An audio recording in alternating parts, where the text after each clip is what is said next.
রমনা থানা বিএনপি ও সাবেক ৫৩ নম্বর ওয়ার্ড কমিশনারের কার্যালয় উচ্ছেদ ও ভেঙে দেওয়ার প্রতিবাদে সংবাদ সম্মেলন করেছে ওয়ার্ডটির সাবেক কমিশনার আরিফুল ইসলাম আরিফ। শনিবার বিকেলে রাজধানীর মালিবাগে নিজ কার্যালয়ের সংবাদ সম্মেলনে তিনি অভিযোগ করেন, আওয়ামী দোসর হিসেবে সে সময়কার কমিটিতে থাকা সাচ্চু শেখ, কামরুজ্জামান কাজল, সাবেক councillor Sheikh Raisul Islam Moyna, M A Rahim Rana, driver Rana সহ অজ্ঞাতনামা আরও ২০ জন থেকে ৩০ জন সন্ত্রাসী ওয়ার্ড কার্যালয় দখল করে। ওয়ার্ড কমিশনার কার্যালয় পুনরুদ্ধার অভিযুক্তদের বিচারে সরকারের কার্যকর পদক্ষেপ দাবি করেন তিনি।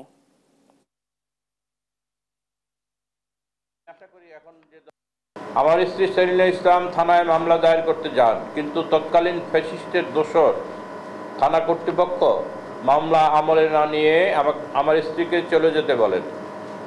পরে বিগত ৬/১২/২০০৯ তারিখে সকাল অনুমান ১০ ঘটিকার সময় সাচ্চু শেখ, কামরুজ্জামান কাজল, রইসুল ইসলাম ময়না, এম এ রহিম রানা ওরফে ড্রাইভার রানা সহ অজ্ঞাতনামা ৩০ থেকে ৪০ জন সন্ত্রাসীরা এসে বিএনপির উক্ত কার্যালয় ভেঙে ফেলেন।